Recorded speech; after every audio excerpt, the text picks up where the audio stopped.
Doctor Ambedkar के state socialism के विचार को समझने का कोरोना पैंडेमिक से ज़्यादा अच्छा समय और कौन सा हो सकता है। किसी भी विचार, दर्शन या फिलॉसफी को आइसोलेशन में नहीं समझा जा सकता, उसे वास्तविकता और तथ्यों के परिप्रेक्ष्य में ही समझा जाना ज़्यादा उचित है। पिछले दिनों मीडिया में छपी दुनिया की कुछ खास खबरों पर गौर करते हैं। कोविड-19 वायरस के ग्लोबल पैंडेमिक के कारण दुनिया की कैपिटलिस्ट कंट्रीज की सरकारों ने कुछ असाधारण निर्णय लिए हैं। स्पेन में प्राइवेट हॉस्पिटल्स का राष्ट्रीयकरण कर दिया गया है और फ्रांस ने अपने सारे बड़े उद्योगों का राष्ट्रीयकरण करने की घोषणा की। यूके ने अपने ट्रांसपोर्ट के क्षेत्र को नेशनलाइज किया है। यूके में रेलवेज को नेशनलाइज किया गया है। यूके ने अपने नागरिकों को 2500 पाउंड महीने का भुगतान करने की भी घोषणा की है। अमेरिका के प्रेसिडेंट डोनाल्ड ट्रंप ने लाखों अमेरिकन्स को घर बैठे चेक इशू किए हैं।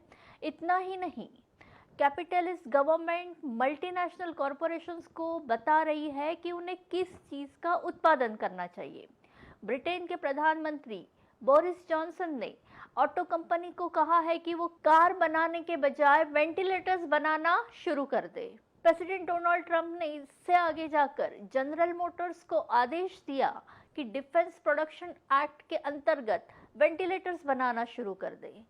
फ्रांस के प्रेसिडेंट मैक्रोन, जिन्होंने पद पर आते ही फ्रांस को स्टार्टअप नेशन बनाने की घोषणा के साथ सुपर रिच के टैक्स में कटौती की और मजदूरों के प्रोटेक्शंस, जो सिक्योरिटी कवर्स थे, स्टेट वेलफेयर स्कीम के फंड में कटौती की, जिसमें पब्लिक हॉस्पिटल भी शामिल थे। कई निर्णय मैक्रोन ने ऐसे लिए जिससे वेलफेयर स्टेट की कल्पना को कमज़ोर किया था। वहीं मैक्रोन अब घोषणा कर रहे हैं कि फ्री हेल्थ केयर और हमारे वेलफेयर स्टेट यह कीमती रिसोर्सेज है। यह सारी खबरें चौंका देने वाली हैं।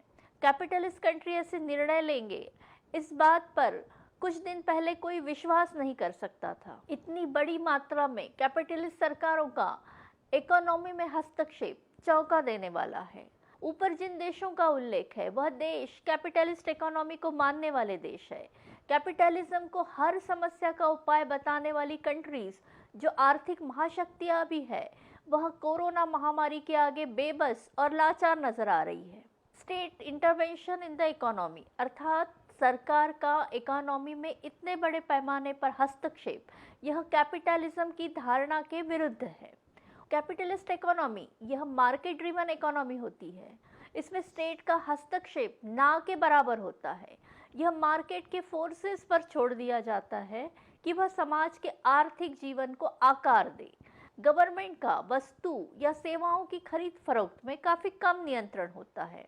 कैपिटलिज्म का मुख्य उद्देश्य मैक्सिमाइजेशन ऑफ प्रॉफिट होता है। इसके ठीक विपरीत राज्य समाजवाद में सरकारें मार्केट में हस्तक्षेप करती है, क्योंकि राज्य समाजवाद में सरकार का मुख्य उद्देश्य मार्केट से नफा कमाना नहीं है, परंतु मार्केट के उतार चढ़ाव के कारण अपने नागरिकों का जो नुकसान होने की आशंका है, खासकर जो वीकर सेक्शंस ऑफ सोसाइटी है, उनको प्रोटेक्ट करना उसका पहला ध्येय होता है।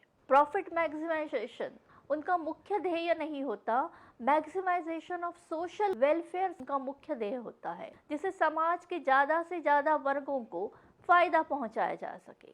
स्टेट सोशलिज्म के अंतर्गत सरकारें विविध सेवाओं और इंडस्ट्रीज को नेशनलाइज करने का उद्देश्य मार्केट को प्रोटेक्ट करना नहीं होकर मानवीय जीवन को प्रोटेक्ट करना होता है। राज्य समाजवाद मार्केट के विरुद्ध नहीं है, परंतु यह मार्केट इकोनॉमी को प्रोटेक्ट करने से ज़्यादा वीकर सेक्शंस को प्रोटेक्ट करने पर जोर देता है। राज्य समाजवाद में सरकारें प्रोग्रेसिव टैक्स द्वारा अमीरों पर ज़्यादा टैक्स लगाकर रीडिस्ट्रीब्यूशन की पॉलिसी द्वारा गरीब और जरूरतमंद को बांटने में विश्वास करती है, जिससे संपत्ति का समान वितरण हो और समाज में ज्यादा विषमता ना हो, असमानता ना हो। प्रोग्रेसिव और कॉन्फिस्केटरी टैक्स द्वारा यह पैसा उन लोगों में रीडिस्ट्रीब्यूट किया जाता है जिनके पास पैसा नहीं है या जो पैसा कमाने में सक्षम नहीं है। 1936 में उन्होंने इंडिपेंडेंट लेबर पार्टी की मैनिफेस्टो में प्रोग्रेसिव टैक्सेशन की बात की थी, अर्थात अमीर लोगों पर गरीबों की तुलना में अधिक कर लगाना चाहिए। 1980 के बाद थैचर रेगन एरा में लासे फेरे इकोनॉमिक्स की शुरुआत हुई, जिसका अर्थ है no government regulation, minimal state, अर्थात ऐसी सरकार जो लोगों के जीवन में कम से कम दखल दे। यह विचार यह मानता है कि अगर लोगों को स्टेट का सपोर्ट मिले तो वह तेजी से निर्भर रहना सीखेंगे और प्रोडक्टिविटी भी कम हो सकती है। अगर स्टेट का सपोर्ट नहीं मिलेगा तो लोग आत्मनिर्भर बनेंगे। यह मानते हैं कि केवल इकोनॉमिक ग्रोथ इंश्योर करने से हर एक को फायदा होगा। मिनिमल स्टेट अर्थात जो लोगों के जीवन में कम से कम दखल दे, उसको वो अच्छे मार्केट की हेल्थ के लिए जरूरी मानते हैं। अमेरिका की कैपिटलिस्ट इकोनॉमी दुनिया की नंबर 1 की इकोनॉमी है। अमेरिका की एडवांस्ड मेडिकल हेल्थ का, एक्सपर्टीज का दुनिया भर में दबदबा है और दुनिया भर से अमीर लोग अमेरिका में अपना इलाज करने जाते हैं। यही दुनिया की नंबर 1 कैपिटलिस्ट इकोनॉमी इतनी प्रगत और formidable public health care system उनके पास होते हुए भी कोरोना पैंडेमिक के आगे बेबस और लाचार नजर आ रही है। कोरोना पैंडेमिक ने ब्रिटेन और अमेरिका जैसे कैपिटलिस्ट देशों की सरकार के इनकम्पिटेंस को उजागर किया है। अमेरिका ब्रिटेन महाशक्ति होने के बावजूद उनके हेल्थ इंफ्रास्ट्रक्चर पैंडेमिक से निपटने के लिए कितने इल इक्विप्ड है, यह इस कोरोना महामारी ने स्पष्ट किया है। अमेरिका में मरने वालों में काले लोगों की संख्या गोरे लोगों से काफ़ी ज़्यादा है। इससे पब्लिक हेल्थ केयर सिस्टम में जो इनइक्विटीज़ है वो स्पष्टता से दिखाई देती है। बीबीसी फ्यूचर के लिए लिखे लेख में इकोनॉमिस्ट साइमन मेयर ने आर्ग्यू किया है, कोविड-19 ने फ्री मार्केट कैपिटलिज्म की मर्यादा को एक्सपोज किया है, जो थेचर रेगन के कार्यकाल से इंग्लैंड अमेरिका में अपनी पकड़ बनाया हुआ है। यह 2 प्रीमाइसेस पर टिका हुआ है। एक, market delivers a good quality life. Second, market will always return to normal after short period of crisis.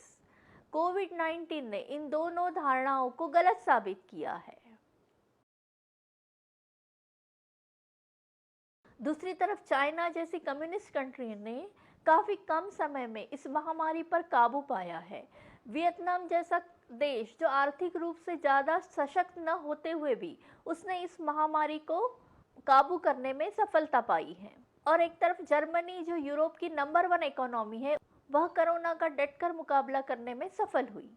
जहां ब्रिटेन का डेथ रेट 12% था, स्पेन का 10% था, वहीं जर्मनी का डेथ रेट केवल 1.6% था।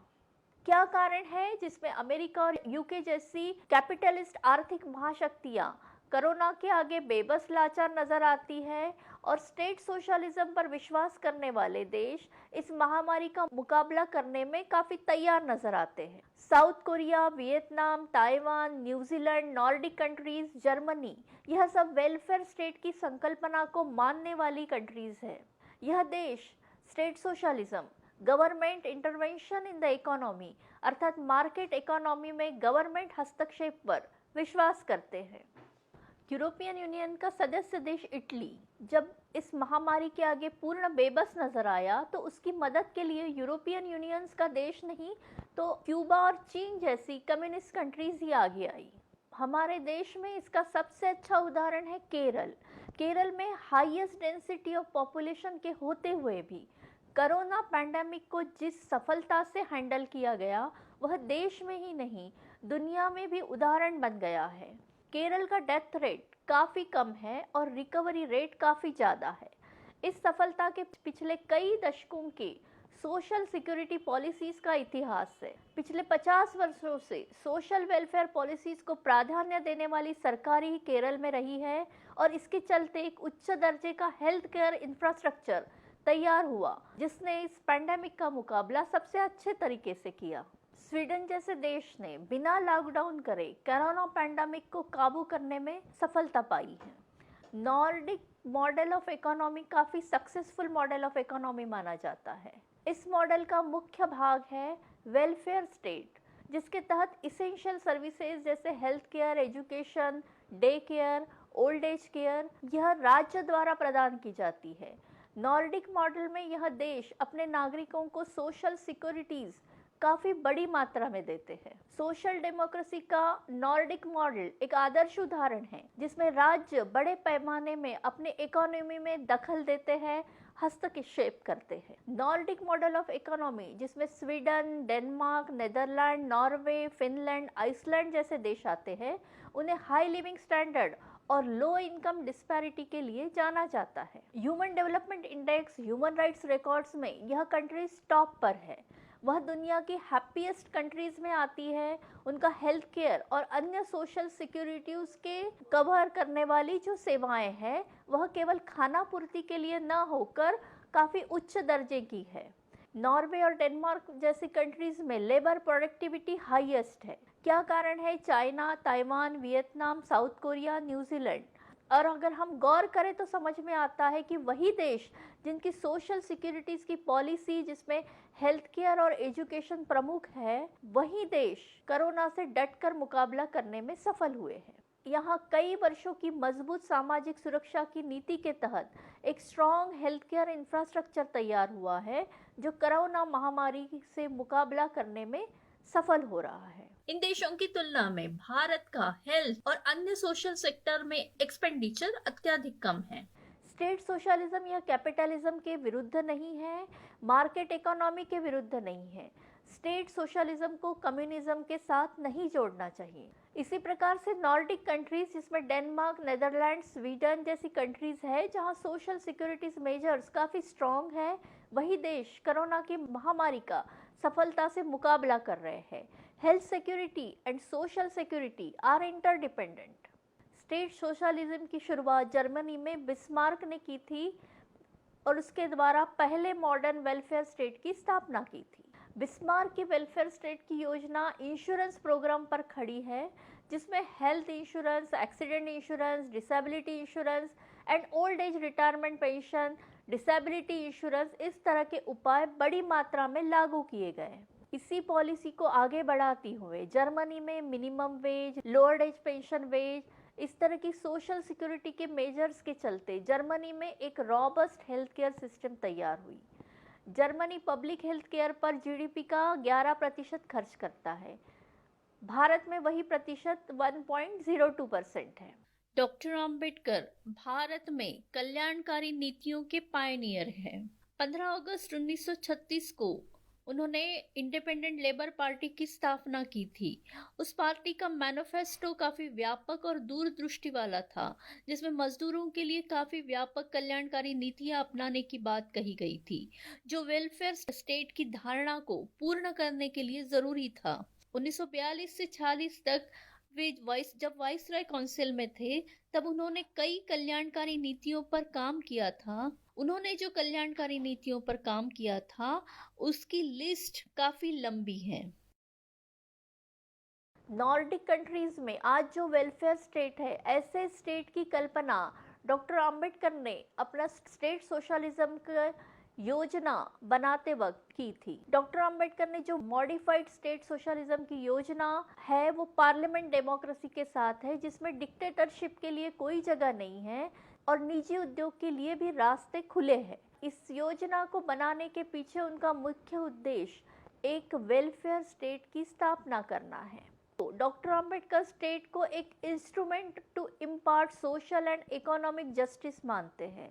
डॉक्टर अंबेडकर लिखते हैं, मूलभूत अधिकारों की केवल संविधान में शामिल करने से उन अधिकारों की प्राप्ति नहीं हो सकती। बिना सामाजिक और आर्थिक न्याय के मूलभूत अधिकार कभी हासिल नहीं हो सकते। अगर राज्य लोगों के आर्थिक जीवन का नियोजन नहीं करेगा और यह काम प्राइवेट एंटरप्राइजेस पर छोड़ा जाएगा तो भारत में आर्थिक असमानता बढ़ेगी जैसे यूरोप में हुआ और ठीक वैसे ही हुआ। एलपीजी की पॉलिसी लागू करने के बाद भारत में जो असमानता पहले से थी वह और बढ़ गई। स्टेट सोशलिज्म के द्वारा वह एक ऐसी वेलफेयर स्टेट की कल्पना करते हैं जिसमें SC/ST लोगों के साथ सामाजिक और आर्थिक न्याय होगा। एक ऐसी वेलफेयर स्टेट जो सोशल इकोनॉमिक जस्टिस के प्रति कमिटेड होगी। वेलफेयर स्टेट अर्थात कल्याणकारी राज्य का अर्थ है ऐसा राज्य जहां सरकार लोगों के सामाजिक और आर्थिक जीवन में मुख्य रोल अदा करती है और इसमें निहित है अवसर की समानता, संपत्ति का समान वितरण और जनता का उत्तरदायित्व उनके प्रति जो अपना उदार निर्वाह करने में अक्षम है। मार्च 1947 को डॉक्टर अंबेडकर ने संविधान सभा को शेड्यूल कास्ट फेडरेशन की तरफ से कॉन्स्टिट्यूएंट असेंबली को एक मेमोरेंडम भेजा, जिसमें उन्होंने स्वतंत्र भारत में अनुसूचित जाति के मूलभूत अधिकार क्या होने चाहिए और उन अधिकारों को जमीनी हकीकत में बदलने के लिए राज्य ने क्या उपाय करने चाहिए, इसे स्पष्ट किया था। डॉक्टर अंबेडकर लिखते हैं, सरकार का यह दायित्व है कि वह अपने लोगों के आर्थिक जीवन का इस प्रकार से नियोजन करें जिससे उच्चतम उत्पादकता का बिंदु हासिल हो और निजी क्षेत्र के लिए भी प्रत्येक रास्ता बंद किए बगैर संपत्ति का न्यायोचित इक्विटेबल डिस्ट्रीब्यूशन। स्टेट सोशलिज्म यह निजी उद्योग के विरुद्ध नहीं है। राज्य को लोगों के आर्थिक जीवन का नियोजन क्यों करना चाहिए? डॉक्टर अंबेडकर लिखते हैं, फंडामेंटल राइट्स और समाज के आर्थिक ढांचे के बीच का संबंध हो सकता है हर किसी को दिखाई ना दे, परंतु दोनों के बीच का संबंध रियल है। इसे स्पष्ट करते हुए डॉक्टर अंबेडकर कहते हैं, मूलभूत अधिकार केवल संविधान में प्रस्तावित करने से उनकी प्राप्ति होती है, ऐसा नहीं है। एक बेरोजगार व्यक्ति के लिए मूलभूत अधिकारों के क्या मायने हैं? अगर किसी बेरोजगार व्यक्ति को नौकरी और मूलभूत अधिकार जैसे right to freedom of movement, right to speech, right to association और राइट टू रिलीजन दिया जाए और नौकरी, इन दोनों के बीच वो क्या चॉइस करेगा? इसमें कोई शक नहीं कि वो मूलभूत अधिकारों को छोड़कर कैसे भी नौकरी करना पसंद करेगा जिसमें काम के घंटे फिक्स नहीं है, तनख्वाह मिनिमम वेज से कम है, ट्रेड यूनियन ज्वाइन करने में मनाही है। उसे भूखमरी के डर से, बेघर होने के डर से, भीख मांगने के डर से वह अपने मूलभूत अधिकार छोड़कर नौकरी करना पसंद करेगा। जो बेकार नहीं है वो भी अपने मूलभूत अधिकारों के बदले अपनी नौकरी टिकाए रखना ज़्यादा ज़रूरी समझेगा। जब तक वह आर्थिक दृष्टि से सिक्योर नहीं है तब तक उसके पास सही माने में स्वतंत्रता नहीं है। डॉक्टर अंबेडकर आगे लिखते हैं, कुछ लिबरल लोग यह आर्ग्यू करते हैं कि लोगों की स्वतंत्रता तभी होगी जब राज्य लोगों के सामाजिक और आर्थिक जीवन में दखल नहीं देगा, जैसे कि कैपिटलिस्ट लोग मानते हैं। डॉक्टर अंबेडकर आगे कहते हैं, यह सच हो सकता है, परंतु वह पूछते यह किसकी स्वतंत्रता, किसके लिए स्वतंत्रता? स्वाभाविक रूप से यह स्वतंत्रता उन जमींदारों की स्वतंत्रता होगी जो मनमाने ढंग से जमीन का किराया वसूल करे, और कैपिटलिस्ट की स्वतंत्रता होगी जो काम के घंटे बढ़ा सके और तनख्वाह कम कर सके। वीकर सेक्शंस ऑफ सोसाइटी के मूलभूत अधिकारों के पूर्ण प्राप्ति के लिए स्टेट सोशलिज्म का प्लान रखा गया है। मूलभूत अधिकार और राज्य की आर्थिक व्यवस्था, इनका गहरा संबंध है। डॉक्टर अंबेडकर की स्टेट सोशलिज्म का दो महत्वपूर्ण है। पहला, संसदीय व्यवस्था को कायम रखते हुए state socialism in important field of economic life होगा, और दूसरा, इसके साथ ही स्टेट सोशलिज्म यह संसद की मर्जी पर निर्भर न रहे, इसके लिए इसको संविधान में ही एंश्राइन करना। इस प्लान में स्टेट सोशलिज्म या विधायिका की मर्जी पर निर्भर न होकर संविधान में ही इसका प्रावधान कर इसे एग्जीक्यूटिव और लेजिस्लेचर बदल ही ना पाए। डेमोक्रेसी की आत्मा है वन मैन वन वैल्यू, जो वन मैन वन वोट तक सीमित है, जिसे वन मैन वन वैल्यू में ट्रांसलेट करने के लिए इकोनॉमिक स्ट्रक्चर को संविधान में डिफाइन करना जरूरी है, तभी सामाजिक और आर्थिक जनतंत्र स्थापित होगा। यह उन्होंने भारत के परिप्रेक्ष्य में, भारत के सामाजिक और आर्थिक क्षेत्र में जो स्ट्रक्चरल इनइक्वालिटीज है उसको ध्यान में रखते हुए ये बातें कही थी। डॉक्टर अंबेडकर की मॉडिफाइड स्टेट सोशलिज्म की योजना में तीन मुख्य बातें थी और बेसिक इंडस्ट्रीज में जैसे स्टील, माइनिंग, कोल, पेट्रोलियम, जो नेचुरल रिसोर्सेज पे आधारित है और जिन पर दूसरे छोटे उद्योग निर्भर रहते हैं, वह सरकार की नेचुरल रिसोर्सेज पर किसी व्यक्ति या कॉरपोरेशन का मलकियत हो, यह जनतंत्र के विरोध में है। दूसरा, कृषि की जमीन में सरकार की मलकियत हो, कृषि सामूहिक पद्धति से की जाए, कृषि को राज्य के उद्योग का दर्जा मिले, इसमें न कोई लैंड ओनर होगा, न जमींदार, न लैंड लेबर। बीमा, यह स्टेट की मोनोपोली होगी, इसके अंतर्गत राज्य का प्रत्येक नागरिक को सुरक्षा प्रदान की जाएगी। इस मॉडिफाइड प्रकार के राज्य समाजवाद में उद्योग और कृषि को पूंजी प्रोवाइड करने की जिम्मेदारी यह राज्य की होगी। बिना राज्य की पूंजी के कृषि और उद्योग दोनों अच्छे रिजल्ट्स नहीं दे सकते। इस प्लान में बीमा का राष्ट्रीयकरण करने की मांग है। इसके दो उद्देश्य हैं। इससे व्यक्ति को निजी बीमा से, प्राइवेट बीमा से ज्यादा सुरक्षा मिलेगी। दूसरे, राष्ट्र के जो रिसोर्सेस है, जो सरकारी संसाधन को बीमे की राशि के भुगतान को सुनिश्चित करने के लिए सरकार के संसाधनों की प्रतिबद्धता रहेगी। इससे राज्य के पास जरूरी संसाधन भी उपलब्ध होंगे, अन्यथा इसके अभाव में सरकार को हायर इंटरेस्ट रेट पर मार्केट से पैसे लेने पड़ेंगे। उनके अनुसार राष्ट्रीय बीमा यह व्यक्ति को प्राइवेट इंश्योरेंस से ज्यादा सुरक्षा देगा। स्टेट सोशलिज्म यह रैपिड इंडस्ट्रियलाइजेशन के लिए जरूरी है। निजी क्षेत्र यह नहीं कर सकते। अगर निजी क्षेत्र करेंगे तो इससे वैसे ही असमानता पैदा होगी जो यूरोप में पैदा हुई, जिसे भारतीयों ने वार्निंग की तरह लेना चाहिए। स्टेट सोशलिज्म भारत में क्यों जरूरी है? डॉक्टर अंबेडकर के स्टेट सोशलिज्म के प्लान में केवल गवर्नमेंट के पावर ही सीमित नहीं होंगे, परंतु ज्यादा प्रभावशाली व्यक्तियों के पावर भी सीमित होंगे, जिसके द्वारा वह कम प्रभावशाली व्यक्ति या गरीब कमजोर लोगों के आर्थिक जीवन पर प्रभाव न डाल सके। इस प्लान के तहत पार्लियामेंट्री डेमोक्रेसी को कायम रखते हुए राज्य समाजवाद होगा। डॉक्टर अंबेडकर का राज्य समाजवाद modified form of state socialism है। इसमें प्राइवेट एंटरप्राइजेस और कैपिटलिस्ट इकोनॉमी को जगह नहीं है, ऐसा नहीं है। डॉक्टर अंबेडकर व्यक्ति की स्वतंत्रता को सर्वोपरि मानते हैं। संविधान में उन्होंने अंतिम घटक व्यक्ति को रखा है, न कि समाज या पंचायत को, जैसे गांधी जी चाहते थे। प्राइवेट इनिशिएटिव को महत्वपूर्ण मानते हैं और निजी उद्योग को भी इस व्यवस्था में महत्व है। केवल बेसिक और की इंडस्ट्रीज जो ज़्यादातर नेचुरल रिसोर्स पर आधारित होती हैं, वह राज्य के अधीन होती हैं। डॉक्टर अंबेडकर संविधान सभा में अपनी इस योजना को लाने में असफल रहे। Directive principle of state policy में कुछ प्रावधान है, जैसे आर्टिकल 38 से लेके आर्टिकल 46 तक प्रावधान रखे हैं, जिसे कभी भी सरकारों ने गंभीरता से लागू नहीं किया। वह भारत की वेलफेयर स्टेट की कल्पना कागजों पर है और उनका इम्प्लीमेंटेशन काफ़ी लचर है।